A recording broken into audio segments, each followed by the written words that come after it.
Ang sarap ng tulog ko, sobra, at nasa isip ko hanggang ngayon ang paulit-ulit na binibigkas ng isipan ko. I miss you also. Stay with me until I die. Ay, ano ba yan? Totoo na ba yun, Clyde? Nakangiting tanong ng isipan ko habang nakayakap ako sa naghihilik na si Clyde. Ang bango-bango niya, pati kilikili. Magkatabi na kasi kami ngayon dahil baka hindi siya makahinga na maayos kapag nasa ibabaw pa rin ako. Masayang pinagmamastan ko ang mukha nito, ang matangos na ilong, ang katamtamang labi na hindi ganoong kapula pero ang sarap humalik. Ang kilay nito na may kakapalan at ang konting bigote at malbas nito nakadagdag sa gandang lalaki niya. Hindi ko alam kung panaginip ba ito. Akala ko magiging miserable ang buhay ko sa'yo. Nagkamali ako dahil naging maligaya ako sa'yo kahit paminsan ay nakakatakot ka. Swerte ko na ba talaga? Ikaw na nga ba talaga? Pipimbulong ko sa isipan ko habang pinagmamasdan ng mga mukha ni Clyde. Muling nakatulog ako habang nakayakap sa kanya kahit pareho pa rin kami na walang saplot. Nagising ako muli na wala na si Clyde sa tabi ko at nasanay na lang din ako na lagi na lang siyang nawawala at biglang darating. Naligo na ako upang mapreskuhan at suot ang isang bestida na cotton na isa sa binili ni Clyde. Bumaba na ako at bala ko sanang tumambay sa may swimming pool nang makita ko si Rosita na may mga bag na dala. Anong tinitingin-tingin mo? Masaya ka na? Masungit na sabi nito. Tinasan ko naman siya ng kilay. Baka akala niya ay nakakalimutan ko ang ginawa niya. Oo, masaya talaga ako. At isa pa, hindi ka naman pala talaga nakakaawa dahil masama ang ugali mo. Pangasar ko sa kanya na ikinataas niya ng kilay. Magpakasaya ka lang dahil sa huli, aalis ka ring luhaan dito. Nakangising sagot niya at lumakad na. Naiwan na natitigilan ako dahil sa sinabi niya. Aalis ka rin na luhaan dito. Ipinilig ko ang ulo ko at pinagsawalang bahala na lamang ito. Nagpunta ako sa kusina upang silipin kung nandoon si Manang Susan. Nakita ko nga ito doon at may kinukwenta sa ibabaw ng lamesa. Busy siya kaya hindi niya ako nakitang pumasok. Manang Susan, umpisang wika ako na ikinangat ng mukha nito. Sorry po sa nangyari kagabi. Talagang sobrang galit ko kay Ros. Huwag mo na isipin iyon, Iha. Wala na tayong magagawa. Kagustuhan ni Clyde na paalisin na siya dito. Napaawang ang bibig ko dahil sa sinabi ni Manang Susan. Pinaalas pala si Rosita. Pero sa totoo lang natuwa pa nga ako na nawala na siya dito. Hindi sa masama ang ugali ko pero talagang inis na talaga ako sa kanya. Pasensya na po ulit. Muling wika ako at pinagmasdan ang ginagawa nito. Mga bills pala sa ilaw at tubig ang kinukwenta ni Manang Susan. Siya sige, kumain ka na lang dyan at ako'y lalabas. Babayaran ko itong mga bills dito. Malaki na masyado. Nakakalimutan ko lagi. Naiiling na sabi nito at tumayo na. Bigla naman ako may naisip. Manang Susan, sama ho ako. Naiinip na ako dito. 2 linggo na rin simula nang nakalabas po ako. Pakausap ko dito kasi wala naman si Clyde dito. Mabuti sana kung nandito siya. Naku, huwag na. Mataw doon sa pupuntahan ko saka baka mamaya biglang dumating si Clyde. Tanggi pa nito sa akin. Manang Susan, sige na ho. Sandali lang naman tayo doon, di ba? Napatingin lang sa akin si Manang Susan at ngumiti. Yumakap ako dito bigla dahil sa tuwa. Nagpatong lang ako ng manipis na jacket at flat na sandals. Tricycle ang sinakyan namin ni Manang Susan. Ayaw daw niyang sumakay sa kotse. Natatakot daw siya doon. Masaya naman dahil matagal na rin ako na hindi nakakasakay ng tricycle.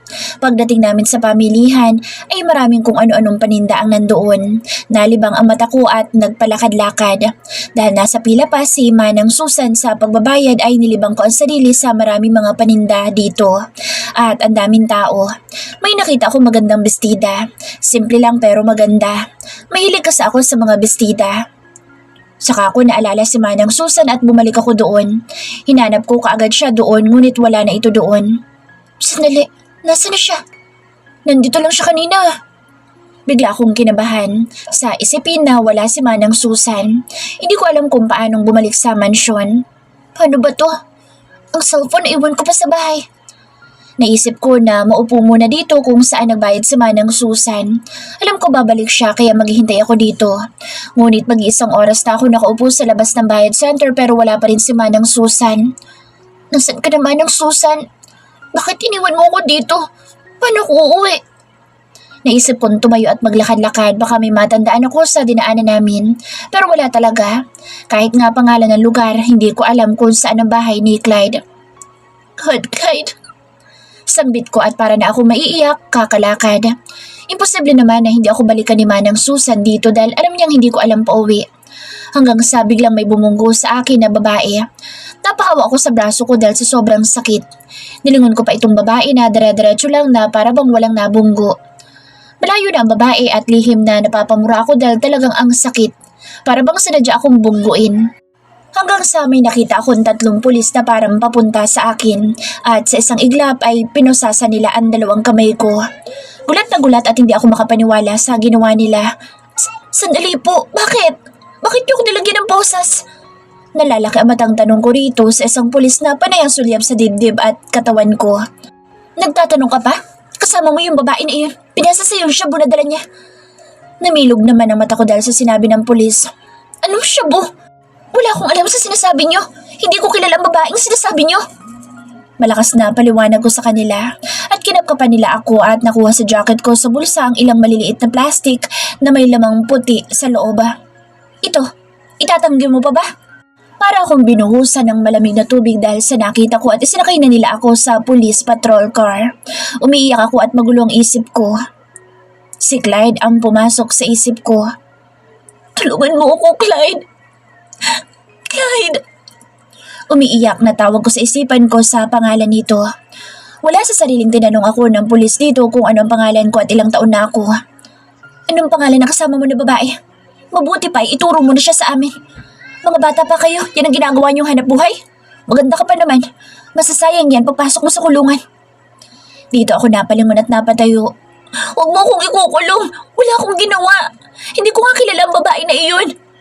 Binangga niya ako kanina at baka inilagay niya yan sa akin para akong mahuli niyo. Naiiyak na paliwanag ko dahil natatakot na rin ako dahil puro sila lalaki dito. At nararamdaman ko ang mga kakaibang tingin nila sa akin. Hindi ko na alam kung ano ba talaga ang gagawin ko ngayon. Maaari ka namin pakawalan kung pagbibigyan mo kaming lahat.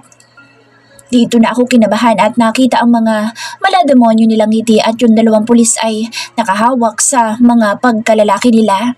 At hinihimas ito sa harapan ko. Nakikiusap po ako. Pauwiin niyo na ako. Umiiyak akong pakiusap hanggang sa lumapit sa akin ang isang pulis at binubuksan na ang sentro nito. Gusto mo ba?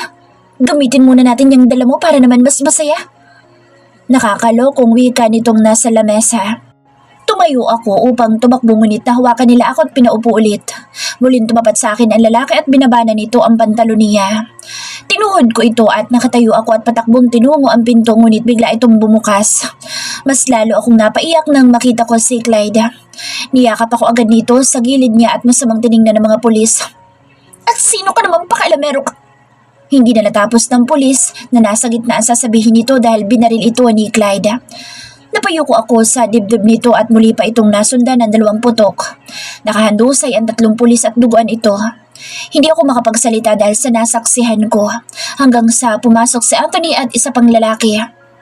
Kayo nang bahala dyan. Tapalan niyo ng pera mga nandito. Manahimik lang sila. Matapos sabihin iyon ni Clyde, hinatak nito ang kamay kong palabas ng kwarto na iyon. Nakatingin lang ako sa nakatalikod nitong katawan at sa kamay ko na hatak-hatak niya. Paano mo ko nakita? Tanong ko dahil nagtataka pa rin ako kung paano niya ako nahanap. Lahat. Kaya kong hanapin at gawin basta gusto ko. Yun lang ang isinagot niya at pinasakay na niya ako sa kotse niya. Tahimik na nakaupo ako habang nakatingin sa kanya. Patawad. Sabi ko dahil baka galit na naman siya dahil nagpilit akong sumama. Never mind. Matigas talaga sigurong ulo mo. Sagot nito at binuhay ang makina. Napangiti akong bigla dahil sa sinabi niya at yung takot kanina ay napalitan ng saya. Umusog ako ng konti sa kanya at bala ko siyang halikan sa pisngin ngunit humarap ito kaya sa labi ko siya nahalikan. Nagulat ako ng patayin niya ang makina at tinatak ako sa kanya. Nakapatong ako ngayon sa kanya habang hinahalikan ako. Wala ba silang ginalaw sa'yo? Natigil ako sa paghalik sa kanya dahil sa tanong niya. Umiling ako sa kanya at muli niya akong hinagka ng malalim habang yakap niya ang katawan ko. Kahit ilan papatayin ko, may gumalaw lang sa'yo't manakit. Kinabahan man sa sinabi niya pero pakiramdam ko parang may fireworks na biglang nagkislapan sa ulo ko at dibdib ko dahil sa sinabi nito. Mas lalo kong nilaliman ang halik na iyon upang ibadama sa kanya. Hulog na ako sa mga sinasabi mo sa akin, Clyde. Sana lang talaga, hindi ikaw mananakit sa damdamin ko. Mahal na kita, kahit pag ganito ka. Pagdating sa bahay ay sinalubong agad ako ni Manang Susan na may pag-aalala. Kate, Diyos ko po, patawarin mo ako. Hinanap kita doon, wala ka at sabi ng mga nakapansin sa'yo ay naglakad ka daw at parang may hinahanap. Nagtaka naman ako sa sinabi ni Manang Susan dahil bumalik ako agad doon sa Bayad Center at naghintay ako. Paanong nasabi na wala ako doon at nagpunta sa iba? Napansin ko na nauna si Clyde, umakyat sa itaas kaya sumunod na lang ako kay Manang Susan sa kusina para makapagkape muna. Manang Susan, nandoon lang po ako at naghintay. Pero nung anong oras na wala pa kayo, naglakad-lakad na ako. Napapaisip na sagot ko na ikinataka ni Manang Susan. Ay, hayaan mo na iyon. Kate, ang importante na hanap ka ni Sir Clyde. Naku, tarantang-taranta iyon nang malaman na nawawala ka. Puro murang naririnig ko sa kanya kanina at sabay alis niya. Kasama nga si Anthony, saka yung isa para hanapin ka. Napatingin naman ako sa kanya at hindi makapaniwala sa narinig ko at talagang natuwa ang puso ko. Paano na lang kung hindi dumating si Clyde? Baka ano na nangyari sa akin? Sa isip-isip ko. Kaya hindi ka nasasama dahil malilinti ka na talaga ako kay Clyde.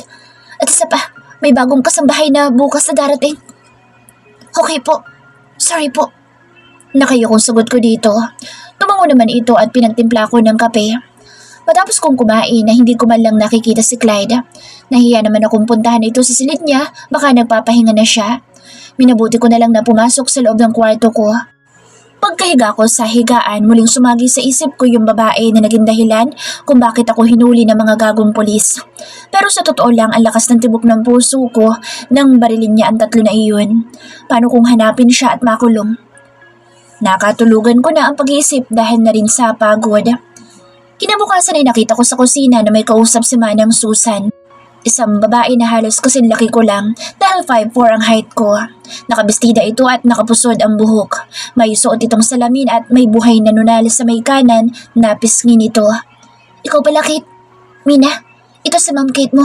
Mabait yan kaya magkakasundo kayo. Pakilala ni Manang Susan sa akin ay kinangiti ko. Kate na lang itawag mo sa akin. Huwag na, ma'am.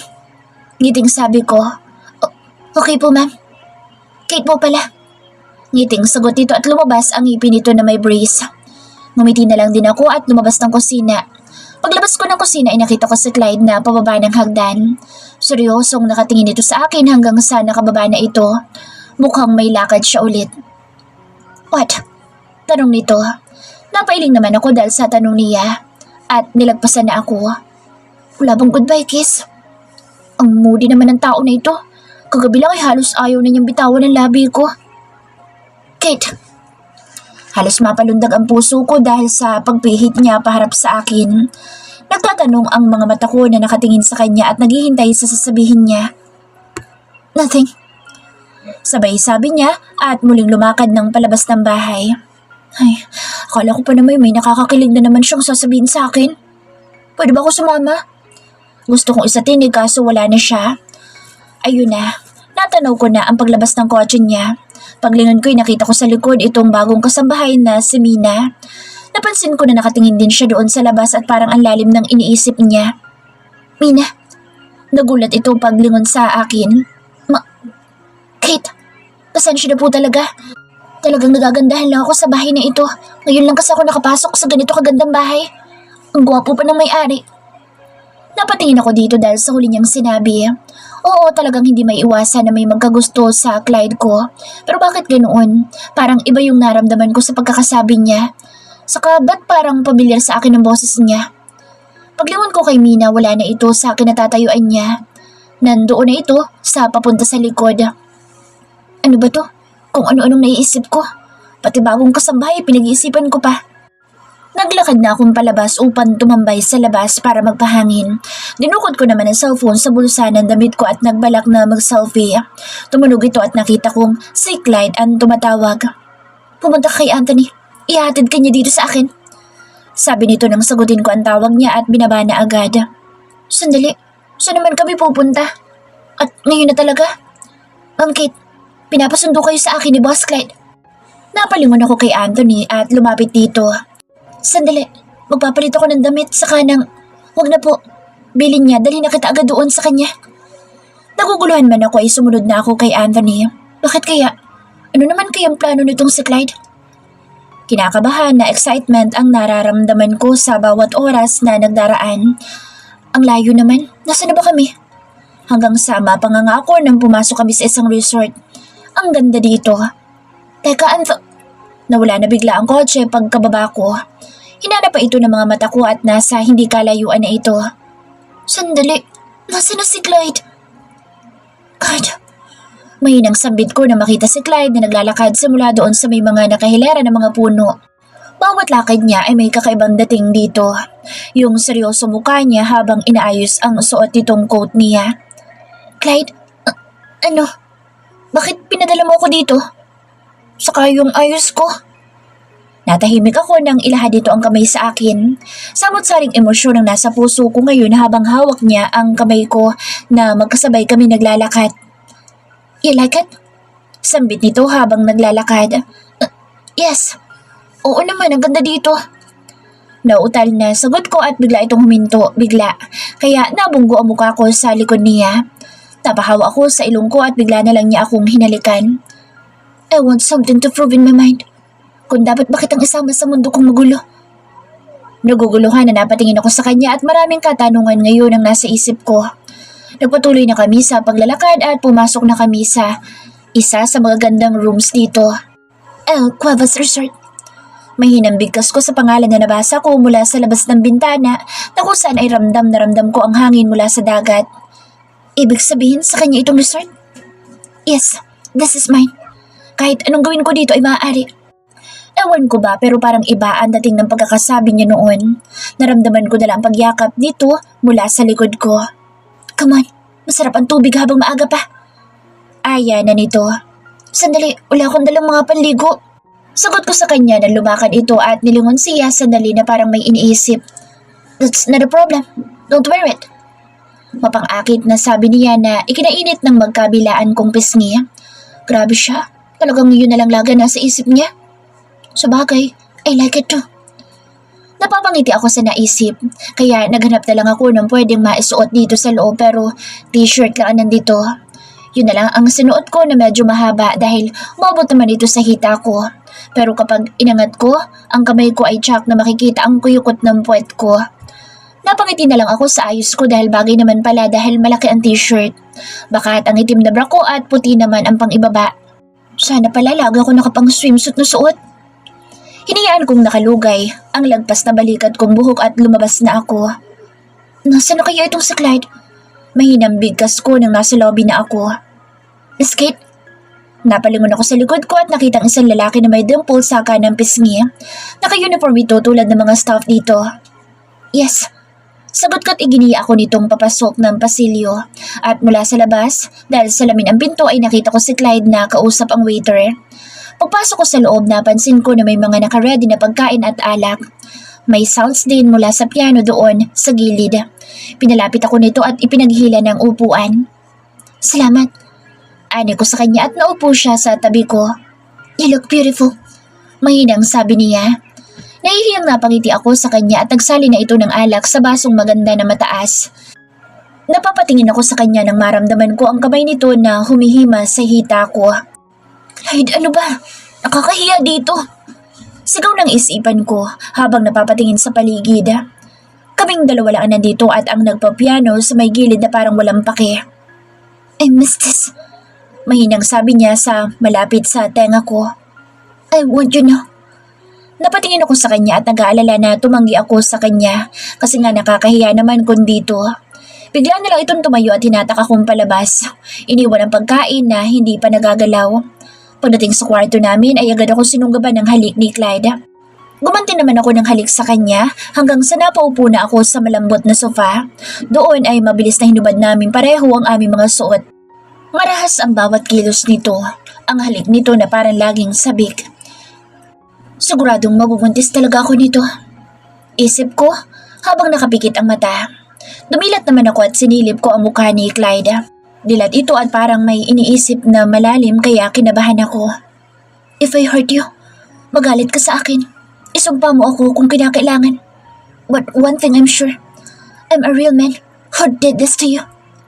Hindi ako nakasagot sa sinabi niya dahil ang pinakaayoko mangyari ay yung masaktan niya ako. Gusto ko siyang tanungin kung ano ba ang damdamin niya para sa akin. Gusto kong marinig mula sa kanya. Mina's POV. Ngayong nandito na ako sa loob ng bahay ni Clyde ay magagawa ko na ang mga plano ko para mapasa akin siya at mapaalis ko ang Kate na iyon. Gagawin ko ang lahat upang hindi siya magbuntis. Nakangising nakatingin ako sa salamin kung saan ay malaya kong nakikita ang totoong ako. Habang nakangiting hawak ang mga gamot upang hindi magbuntis ang babaeng iyon. Sa akin lang si Clyde. Sa akin lang. Gigil na wika ko sa isipan at tumiga na ako sa maliit na kama. Nahirapan bago ako nakatulog dahil sa isipin na magkasama sa buong magdamag si Clyde at si Kate. Konting tiis lang at magbubunga din itong plano ko. Pumikit na ako at hindi naman nagtagal ay nakatulog na ako. Kinabukasan ay maaga akong nagising upang tumulong kay Manang Susan para maghanda ng almusal dahil uuwi na raw si Clyde. Excited ang bawat kilos ko at sinarapan ko ang niluto ko para magustuhan ni Clyde. Mina, may kapatid ka ba? Napatingin ako kay Manang Susan sa tanong niya. Nag-iis lang po ako. Mahinang sagot ko. Ganoon ba? Malungkot ang walang kapatid. Para ba ito sa mga magulang mo kaya ka nagtatrabaho? Napatango ako at gusto kong isatinig na para rin kay Clyde. Ngunit natahimik na ako at hindi naman na nagtanong pa si Manang Susan. Matapos namin magluto at may ayos ang lahat sa pagkainan ay dumating na sila. Kate, bakit ikaw lang? Pati ako ay nangalay na sa kakahanap kay Clyde ngunit ito lang si Kate ang dumating. May importante daw po siyang pupuntahan at baka matagalan siya bago makauwi. Kaya ipinahatid na niya ako dito. Naiinis na pumasok ako sa loob ng kusina dahil inaasahan ko pa naman na makikita ko ulit si Clyde. Mina, halika sabay na lang tayong tatlo kumain. Napaharap ako na pumasok si Manang Susan at kumuha ng malamig na tubig sa ref. Tumango ako at sumunod na sa kanya. Tahimik na kumakain kami na magsalita si Kate. Ang ganda po ng pununtahan namin kahapon ni Clyde, Manang Susan. Bitin nga lang dahil sa bigla. Natigil sa pagkukwento si Kate dahil sinadya kong ibagsak ang kutsara ko dahil ayokong makarinig ng mga kwento mula sa kanya. Pasensya na, nabitawan ko. Naiyang kunwari na sabi ko dahil nakatingin sila sa akin. Okay lang, sige na, kumain ka na. Nakangiting sabi ni Kate.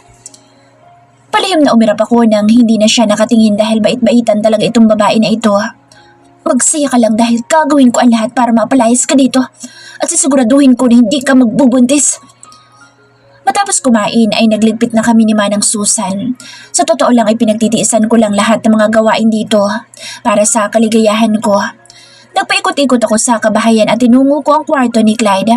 Natuwa ako dahil bukas ito ng pihitan ko. Bago ako pumasok ay sinigurado ko muna na walang nakakita sa akin sa pagpasok dito. Lumibot ako sa loob at hinimas ang ibabaw ng kama. Ini-imagine ko ang hubad na katawan ni Clyde na nakalatag dito sa malaking kama. Napapikit ako sa isipin na iyon at dahan-dahan akong lalapit sa kanya at papatong sa ibabaw niya. Napapangiti ako sa naisip ko at pumunta sa closet nito. Sinilip ko ang mga damit doon at inamoy kong lahat. Hanggang sa makita ko ang damit ni Clyde na nasa lapag at dahan-dahan ko itong dinampot at inamoy habang nakapikit at kung ano-ano ang na-imagine ko. Matapos yun ay maingit na ipinatong ko ito sa kama. Bala ko na sanang lumabas nang makita ko ang isang damit pa na nasa sahig. Kinuha ko ito at nagbago ekspresyon ng mukha ko dahil damit pantulong ito ng babae. Dinampot ko ito at nilamutak sa kamay ko. Lumabas ako at nagtungo sa likod ng bahay. Kasama ng basura ay sinunog ko ito. Naiisip ko pa lang na may nangyayari sa kanila na dapat ay sa akin, nababaliw na ako ng sobra. Matapos masunog iyon ay umalis na ako. Habang naglalakad ako ay nasa isip ko kung paano ko sisimulan ang pagpapainom ng gamot kay Kate nang hindi niya nalalaman. Mina, nandyan ka pala. May hinahanap kasi ako. May nakita ka bang damit na? Wala ko nakita. Mabilis na sagot ko at bala ko na sana siyang lagpasan ngunit nagsalita pa ulit ito. Sandali. Talaga bang nasa kaliwa ang buhay na nunal mo sa pisngi? Kasi ang alam ko nasa kanan. Bigla naman akong kinabahan at pasimple na hinawakan ang pisngi ko at kinapa ito. Totoo nga, nasa kanan ito. Ngumiti ako sa kanya. Hindi po, baka nagkakamali lang kayo. Nasa kaliwa po talaga ito. Nakangiting sagot ko at nagpaalam na sa kanya. Inis na naglalakad ako dahil akala ko'y mahuhuli na ako. Siguro na may naniwala siya. Biglang nag-ring ang phone ko at lumingon muna ako sa likod ko at nagtago sa gilid bago sinagot ito. Hello? Sagot ko.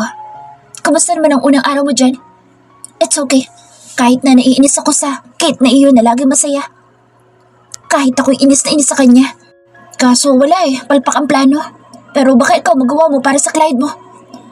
Matapos kong makapag-usap ay parang wala lang na naglakad akong muli at nagpunas-punas sa mga display dito. Habang nag-aagiw ako ay nakita ko si Manang Susan na may dalang pitsil na may tubig at isang baso. Iniakyat nito sa itaas, doon sa kwarto ni Kate. Lihim na napangiti ako dahil alam ko na kung paano ko gagawin. Matapos ang ginagawa ko ay nagpahinga na ako. Habang wala si Clyde ay gagawin ko na ang mga plano ko at sisimulan ko na ito ngayong gabi. Bakit po wala si Kate? Tanong ko kay Manang Susan dahil dalawa lang kami ang kumakain. Baka tulog pa iyon. Dadalhan ko na lang siya ng pagkain mamaya dahil malamang gutom na iyon pagising. Ako na lang po. Para hindi na kayo mahirapang mag-akyat baba po. Para naman mas lalo ko makilala si Kate. Nakangiting sabi ko na napaisip pa ito. Sige, dahil hinihingal din akong umakyat panaog. Nag-aalala ako sa kalusugan ni Kate. Nagtatakang napatingin ako sa kanya. Bakit po? May sakit ba siya?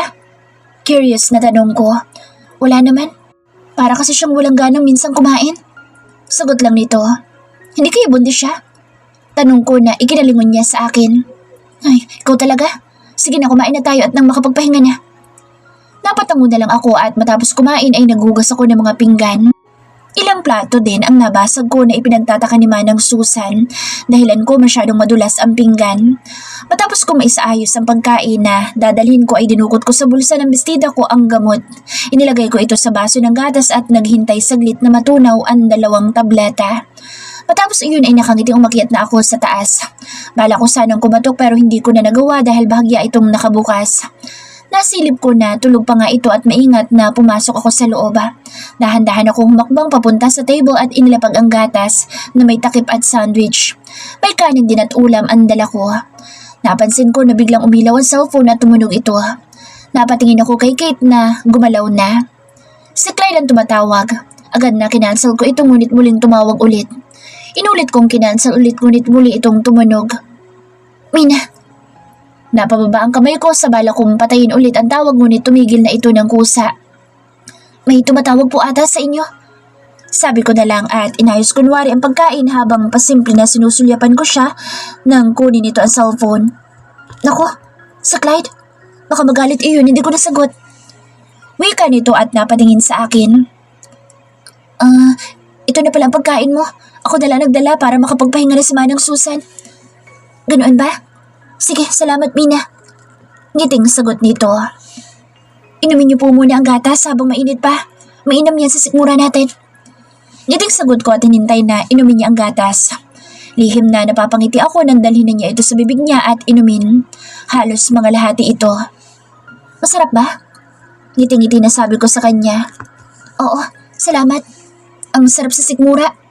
Iba kasi ang nararamdaman ko nitong araw. Mabutit nilan mo ako dito. Ngumiti ako sa kanya at pumihit ng papalabas ng pinto. Gagawan kita lagi ng gatas, Kate, na may halong pampalaglag kung buntis ka na nga talaga. Natatawang naglalakad na ako sa pasilyo at bumaba sa hagdan. Maaga akong nagising dahil ang sarap ng tulog ko. Pagpunta ko sa kusina para magtimpla ng kape, nakita ko si Kate na nagtitimpla ng gatas. Mabilis na lumapit ako sa kanya at inagaw ang ginagawa niya. Ako na po. Magandang umaga pala sa inyo. Ang aga niyo po atang nagising. Tanong ko habang hinihimas niya ang buhok. Salamat. Nagutom kasi akong bigla at sinisikmura ako. Nakayukong sagot nito. Pasimple na kinuha ko ang gamot sa bulsa ko at mabilis na hinulugan ang 2 gamot ito at nilagyan ng mainit na tubig. Hinalo-halo ko ito at nang alam ko na tunaw na ang gamot ay inabot ko na ito sa kanya. Ito po, inumin niyo na agad para mainitan ang sikmura niyo. Nakangiting inilapit ko sa kanya ang baso at agad niya itong kinuha at ininom kahit mainit pa. Pero bigla itong tumayo at nagpunta sa lababo at doon sumuka ng sumuka. Ano hang nangyari? Masama po bang pakiramdam niyo? Inumin niyo po ulit ang gatas para... Hindi na. Parang ayaw na sikmura ko ng gatas. O papahinga na lang siguro ako. Umalis na ito na hinang-hina at kung tamang hinala niya ay nagdadalang tao na ito. Hindi maaari ito. Kailangan kong mas gumawa ng paraan para mas madaling malaglag ang bata sa kanya. Siguro, kailangan kong damihan ng gamot. O kaya magtatanong ako sa kakilala ko na mas mabisang pampalaglag. Magulo ang isip ko ngayon dahil sa isipin na buntis na si Kate. Hindi pwede mangyari ito. Kailangan na gumawa agad ako ng mas mabisang gamot.